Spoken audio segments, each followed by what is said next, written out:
There's her life, and here's the woman. Yvonne Ridley joins us. Welcome to the show. Thank you. So you're here in Canada. The Canadian Islamic Congress brought you here, a series of lectures. What do you talk about?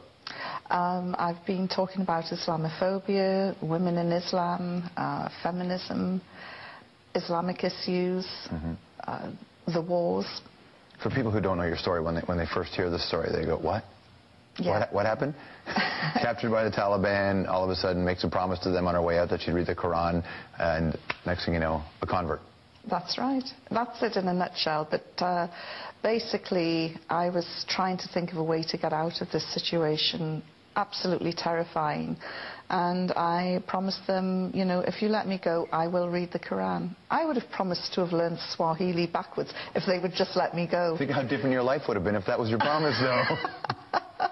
Yeah, so I started reading the Quran. It was an academic exercise more than anything else, because as a journalist covering the Middle East and Asia, it was shocking that I knew so little about a faith which was clearly, you know, a way of life for these people. And that academic exercise gradually turned into a spiritual journey, and, you know, nearly 2-3 years later, I converted to Islam. Your first husband was Islamic? The father of my daughter, he was a Sunni Muslim. Yeah. And he would try and talk to me about Islam, and I would just say, talk to the hand, I'm not interested. Thankfully, he was very tolerant, and we're still very good friends. Obviously, we've got, you know, our daughter in common. And I called him and I said, why did you never tell me about this great faith?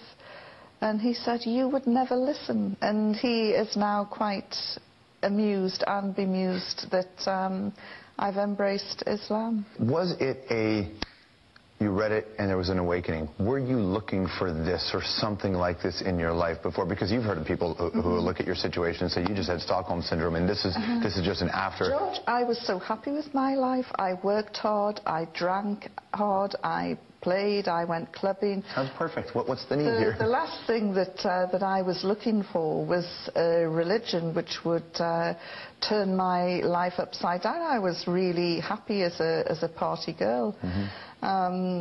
So I wasn't looking for anything. And but things started to resonate, and I started to look into it more, especially with regards to the rights of women, and was completely floored by what I was reading. I know people have said, you know, oh, classic case of Stockholm Syndrome, but I've actually looked into that because I've been asked to present a program about Stockholm Syndrome, and you have to bond with your captors. Now, I was only there 10 days, and during those 10 days, I was the prisoner from hell. I spit on them, right? Yeah, spat at them, swore at them, threw things at them.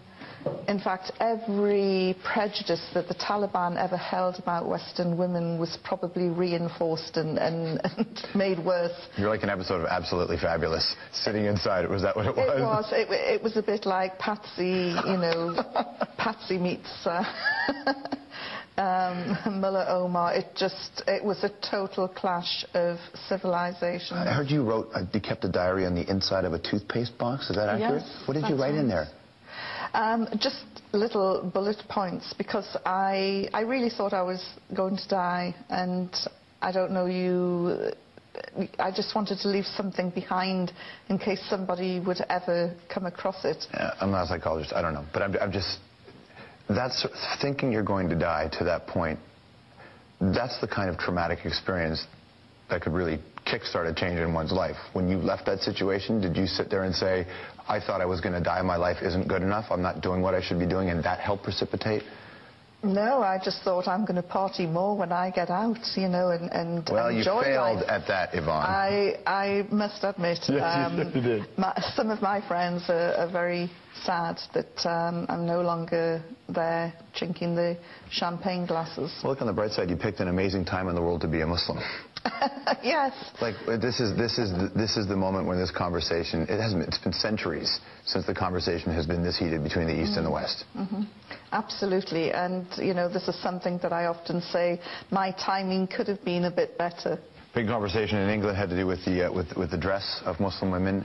In France, all over Europe, it's even a debate here. I couldn't believe, you know, I thought that the niqab issue was done away with. You know, when will white middle-class men learn to stay out of women's wardrobes? How do you mean? Well, the debate here is over polling and voting, right?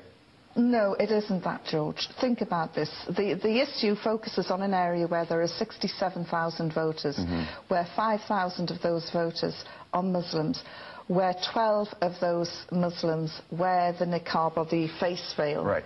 All of those women are prepared to go into a booth and lift their veil up to a female official to verify who they are. And, you know, what is the problem? Why is this becoming an issue? And I get my hackles raised as a feminist, and I have been a member of the feminist movement since the 70s. As a feminist, I get really annoyed when I see that women's votes are being threatened. I know when you said that you're a feminist, I know that there are people, and they're going to be emailing us right now, saying how can you be a feminist and a Muslim woman, just like how can you be a feminist and a fundamentalist Christian? It's the same point. I find it liberating sitting here having a discussion with you, not being judged on the length of my skirt or the size of my breasts. Right. And to me, I've got that liberation through Islam. I'm not saying that, you know, the Muslim world is perfect by any means, you know, there are. But this issue of 12 women, why has it become headline news in Canada? Because it's salacious, that's all. What is the real agenda? And, you know, we had this debate about the niqab in Britain, where we had the now Prime Minister Gordon Brown and Dr. John Reid, two Scotsmen, talking about the niqab. And I'm thinking, hang on, these guys come from a country where the men wear pleated skirts. Then we had the Bishop of Rochester jumping in, a man with a pointy hat and a purple dress. I'm thinking, what's going on here? Well, for them, it's I mean, in terms of full faith, there's so much fear and concern of security that they think this is the only way. Oh, because women who wear the niqab are up to no good. They hold up banks. I think the argument is they don't know. The argument is that I'm not defending. I'm saying this is the other side of the coin, which is people say if you are, what do you do in a country where people are scared now, and do they have any right to be scared? I get scared when I see drunken men in the street. So do we ban alcohol? Of course we don't. I get scared sometimes. But it's illegal to be drunk in the street in some places. I get scared sometimes when I see some people with tattoos on their face. Not many, but there are some who have these tattoos on their face, or all the face piercings. But, you know, we shouldn't be judgmental. And, you know, if you're scared of a mask, you know, what about Batman? What about Spider-Man? Oh, come on now. You're missing the point. What about your fireman, your surgeon, your welder? Lots of people are afraid of the dentist. Lots of people are afraid of the dentist with that, and it's not the mask, it's the drill.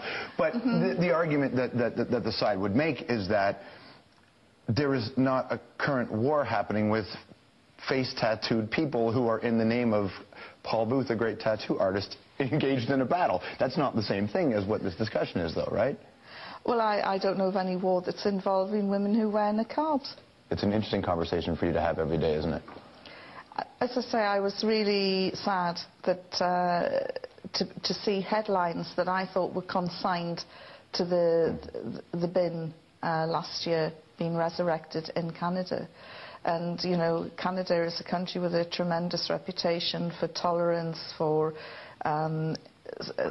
cultural integration, and it was just really sad to see that here.